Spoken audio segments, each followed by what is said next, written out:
Bueno, nuestra secuencia de los miércoles, siempre imprescindible, con Ricardo Boll, asesor científico de Nativa.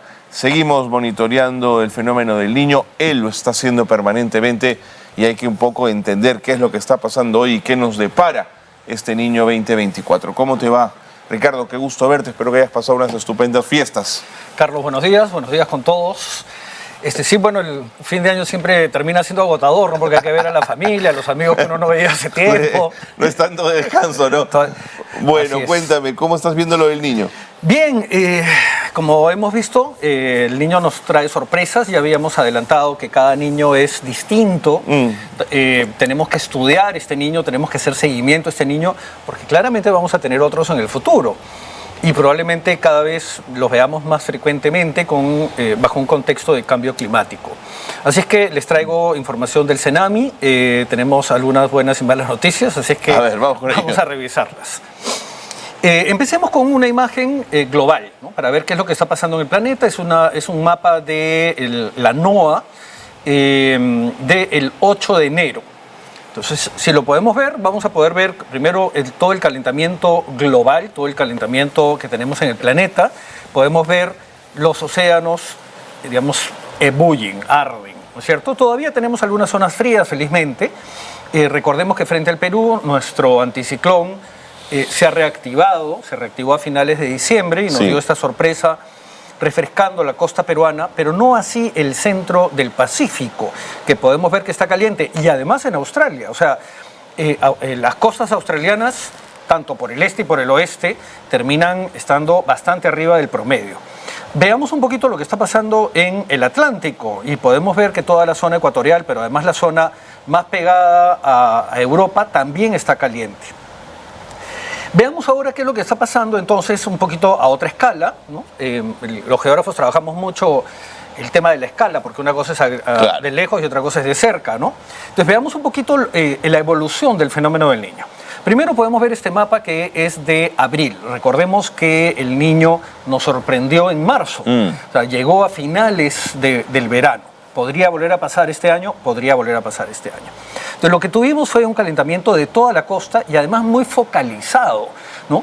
Es cierto que podemos ver toda esta zona amarilla, naranja, pero la costa peruana con 5 o 6 grados y hasta 7 grados arriba del promedio.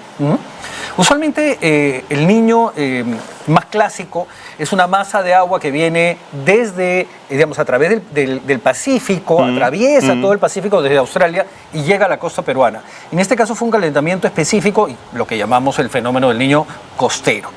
Bueno, movámonos unos meses más adelante al invierno. Veamos qué es lo que pasó en agosto.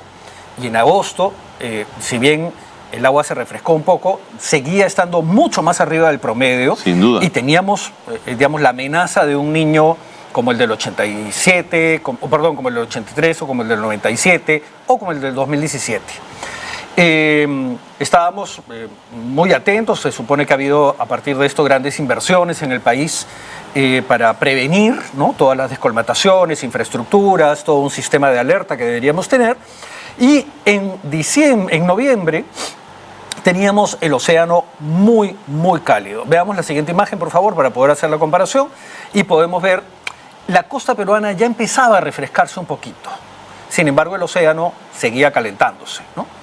Veamos qué fue lo que pasó en diciembre. En diciembre siguió refrescándose la costa peruana, pero el océano sigue caliente. Entonces, aquí es cuando podemos de repente confundirnos, porque se habla de un Niño global, ¿no? Un Niño que va a afectar a otros países, pero no nos va a afectar tanto porque la costa está refrescándose. Claro, esto era diciembre, este es un promedio de diciembre. O sea, todavía teníamos que esperar el inicio del verano. Es un promedio de diciembre, ¿de acuerdo? Llegó el verano y veamos qué es lo que ha pasado. Tenemos aquí una imagen del 26 de otra vez, otra escala, un acercamiento mayor al Perú, y podemos ver lo que pasó el 26 de diciembre. Y claro, tenemos unas manchas rojas, eso quiere decir que están más o menos en 3, 4 grados arriba del promedio. Recordemos que calentar el agua energéticamente es altamente demandante, o sea, tenemos un fenómeno extraordinario con esas temperaturas ya, ¿no? Y fíjate toda la mancha naranja y amarilla que está en el océano. Bueno, pasemos a la siguiente y llegamos al 1 de enero. Ajá. Feliz 2024. Ok. Lo que tenemos es una costa un poquito refrescada gracias al anticiclón. al anticiclón que sopla, que empuja las capas superficiales y que ayuda a este ascenso de aguas profundas que llamamos afloramiento. Que empuja en sentido contrario a lo habitual, digamos. No, más bien, digamos, en sentido contrario al reloj, ¿no? Va en esta dirección, son vientos que se desvían hacia el oeste, ¿no? Amigo mío. Permanentemente como si fuera un ventilador. Ok. ¿Sí? Bueno, eso fue el 1 de enero. ¿Qué es lo que ha pasado una semana después? Veamos la siguiente imagen.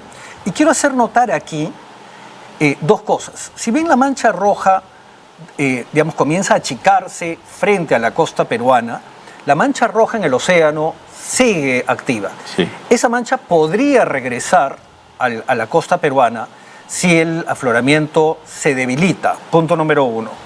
En segundo lugar, la mancha amarilla y naranja es masiva frente a la costa peruana. O sea, es cierto, hay que celebrar que no tenemos un fenómeno extraordinario este año hasta el momento, pero tenemos un fenómeno del Niño que va a ir entre pequeño y mediano y lamentablemente con la vulnerabilidad que tenemos, con las infraestructuras que tenemos, con la falta de previsión que hemos acumulado durante décadas en el Perú, una pequeña lluvia es un desastre. Ya tenemos problemas. Vamos a pasar a la siguiente imagen, por ejemplo, y el 7 de enero ya tuvimos un huaico en Huánuco. Tenemos alertas producto de las lluvias. Y esto es importante porque hay un esfuerzo en el Estado, en las instituciones del Estado, en INDECI, en el COEN, por comunicar y además por todo lo que es una alerta temprana. Yo quisiera reflexionar acerca de esto porque la pregunta es ¿cómo esperamos que la gente se entere de esto? ¿No? Primero tenemos que tener autoridades con información, con alertas previas, ¿no? Informados sobre qué es lo que podría estar sucediendo, pero también la población. Entonces yo veo mucha información en Twitter, pero a mí me parece que Twitter no es una fuente oficial. No, sí, de acuerdo. No es el canal por el que debe llegar. No, de acuerdo. Entonces creo que hay que mejorar un poco estas situaciones. La siguiente imagen nos va a mostrar, por ejemplo, un aviso de corto plazo ante lluvias intensas que va del 8 al 9. Esto lo recibe un tomador de decisiones, por ejemplo. Eso espero. Amigo. Porque a mí personalmente no me queda muy claro. Ya. Pero fíjate la cantidad de provincias y distritos que están en una alerta amarilla o naranja. Y esto es una alerta de lluvias. Aquí quiero aclarar algo. Que llueva en la sierra va a afectar a la costa. Seguro. Porque el agua demora muy poco en bajar debido a la alta pendiente. Entonces, si bien hay una primera alerta, cuidado que va a llover, ¿no? El río va a crecer, se van a inundar, puede haber un huaico en la parte alta, unas horas después podría estar pasando en la costa. Por eso les traigo también algunos gráficos también producidos por instituciones del Estado, en este caso es el Cenami. El Cenami, que tiene estaciones hídricas, seguro. Algunas de ellas automáticas, entonces inmediatamente en tiempo real están mandando la información. Pasando información. Así es. Pero los alcaldes no pueden estar googleando, ¿no? Entonces la población no está googleando en las páginas oficiales. Entonces hay que, si bien la prensa ayuda con la difusión, creo que tenemos que mejorar estos canales. Si vemos el siguiente gráfico, vamos a ver lo que está pasando en el río Ocoña, por ejemplo. Esto es un gráfico especialmente interesante, también del día 8. Yeah. Entonces uno busca el mapa de estaciones meteorológicas, uno hace clic en la estación hídrica que a uno le interesa y uno puede ver los gráficos. Fíjate, este gráfico te pone las horas. Entonces tenemos las 12 de la noche, voy a leer de derecha a izquierda. Tenemos las 12 del día, las 8 de la noche, las 8 de la mañana, las 12 de la noche y así sucesivamente. Y fíjate que en solo 4 horas, cómo se ha disparado el agua en el río Ocoña. Claro. Entonces, claro, 4 horas no nos da tiempo para reaccionar, digamos, como sistema, ¿no? A menos que estemos realmente preparados. Y esto se debe primero a que cuando llueve en la parte alta, el suelo se va saturando. Entonces, el suelo tiene una capacidad de absorción del agua y que se va a ir acumulando durante estos meses de lluvia. Estamos recién 10 de enero. Entonces, ¿qué va a pasar con las lluvias durante este mes? Van a ir saturando el agua van a ir saturando el suelo, hasta que de pronto carga tanto que, claro, el agua comienza a escurrir por la superficie y allí es cuando tenemos la mayor cantidad de huaicos. Entiendo. A pesar de eso, ya hemos tenido huaicos en San Martín, hemos tenido huaicos en Piura, hemos tenido huaicos aquí en Lima, tenemos huaicos en el sur. Veamos lo que está pasando, por ejemplo, en Tocache. Tocache es una situación un poco distinta porque, claro, estamos hablando de una selva, llueve más seguido, entonces podemos ver que el río es bastante más estable, pero Sí, está en alerta amarilla desde hace, digamos, un buen rato. Y ya podría, con una buena lluvia, subir a naranja o incluso a rojo. Claro. Ahora, debo decir que este esfuerzo del Senami tiene que ser apoyado. Faltan estaciones meteorológicas, a pesar de que tenemos bastantes en el Perú, todavía hay provincias que no la tienen, hay distritos que no la tienen, y además tenemos que considerar los microclimas. Entonces tenemos que ver qué es lo que está pasando incluso en diferentes lugares de un distrito que pueden tener zonas y superficie a 4.000 metros sobre el nivel del mar, es decir, Puna, pero que también puede estar en la Quechua, que son ecosistemas distintos, que son climas distintos. Entonces yo decidí hacer clic en algunas de ellas. Por ejemplo, acá tenemos la estación del puente Ñacara. Esto es en Chulucanas. Ya. Vamos a ver la siguiente. Hice clic y me sale en blanco. Blanco. No hay información. ¿Qué Entonces, por pasó? ejemplo, si el alcalde de Chulucanas quiere informarse a dónde va, pero no, como comencé diciendo, esta es una verdadera oportunidad de aprendizaje para Sí, todos los que vamos, están, ese es los el objetivo, estudiantes claro.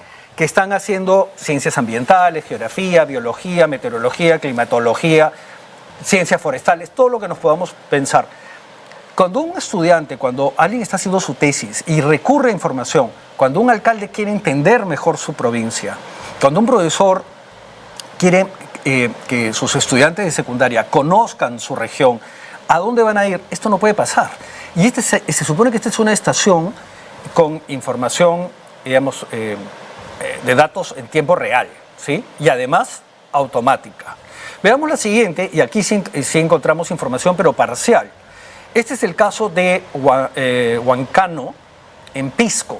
Y fíjate que lamentablemente tenemos varias horas, incluso días, sin información. O sea, la información llegó hasta el 2 de enero y de una semana en limpio sin información, cuando además justamente el río está creciendo.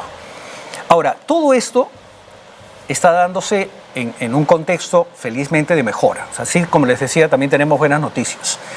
El Senami acaba de presentar una nueva inversión, además una inversión altísima, en un servidor de cómputo. Si podemos ver la siguiente imagen, por favor, es información que ellos han compartido en sus redes, y se llama Nuna. Es un servidor de cómputo de alto rendimiento que va a permitir manejar muchísimos más datos y además en tiempo real. Entonces, felizmente, si nos ayudan con la imagen, por favor, para que la gente que nos siga pueda ver esa de ahí. Gracias. Entonces, esto va a ayudar, por ejemplo, a predecir más y mejor información. Ahora, como les decía, todo esto hay que apoyarlo en todas las instituciones del Estado. El Estado tiene muchos centros de investigación. Por ejemplo, el tema que trabajaba con policía, ¿no? Tenemos centros de investigación, de criminología. Hay que apoyar estos esfuerzos para poder entender los procesos que se están dando. Pero todo este contexto se da en un contexto de cambio climático. Sin duda. Y además, las ciudades tienen microclimas, cosa que justamente mencionaba.